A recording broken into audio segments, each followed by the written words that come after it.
ঘুম জড়ানো চোখে গাড়ি চালানোর খেসারত দিল ৭টি প্রাণ। ভোরে নোয়াখালীর বেগমগঞ্জে প্রবাস ফেরত যাত্রীকে নিয়ে নিয়ন্ত্রণ হারিয়ে রাস্তার পাশে খালে পড়ে যায় মাইক্রোবাস। নিহত ৪ নারী ও ৩ শিশুর সবাই একই পরিবারের। ডুবে যাওয়া মাইক্রোবাস থেকে বের হয়ে প্রাণে বাঁচেন ৪ জন। নৌকার মতো ভাসছিল গাড়ি, চালককে বললেও লক খোলেনি বলে জানান বেঁচে যাওয়া যাত্রীরা। সন্তান হারানোর এমন বিলাপে আছে কি কোনো সান্ত্বনা? পৃথিবীর কোনো অভিধানেই হয়তো নেই। প্রবাসী স্বজনকে নিয়ে বাড়ি ফেরার ভোর যে রাতের চেয়েও অন্ধকার হবে কে জানত। চালকের খেয়ালিপনায় বেগমগঞ্জের পূর্ব জগদীশপুরে নোয়াখালী লক্ষ্মীপুর মহাসড়কের পাশে খালে পড়ে প্রাণ হারান একই পরিবারের ৭ জন, যাদের মধ্যে ৩ শিশু ও ৪ জন নারী। নিহতরা লক্ষ্মীপুর জেলার চন্দ্রগঞ্জ থানার হাজিরপাড়া ইউনিয়নের পশ্চিম চৌপালি এলাকার বাসিন্দা। পরে আসতে গেছে 11 জন ওরা পরিবার।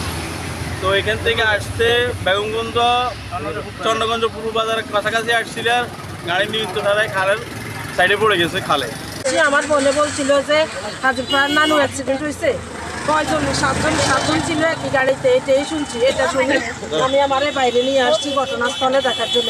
চালক সহ 11 জন ছিলেন মাইক্রোবাসটিতে। ঢাকার হযরত শাহজালাল বিমানবন্দর থেকে ফেরার পথে পড়ে যায় খালে। দুর্ঘটনার পর ডুবে যাওয়া মাইক্রোবাস থেকে বের হতে সক্ষম হন চালক সহ 4 জন।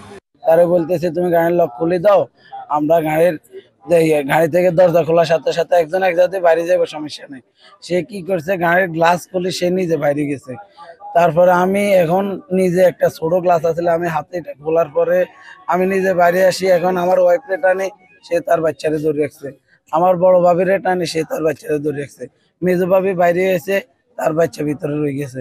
আমার মারে টানতেছে, আমার মা তার মারে ধরে রাখছে, আমার নানুরে। বাস এই 6 জনটা আমি আর বাইর করতে পারি নাই। ঘুমে জড়ানো চোখে চালক মাইক্রোবাসটি চালাচ্ছিলেন বলেই এই দুর্ঘটনা ঘটেছে ধারণা করছে fire service. DBC news desk.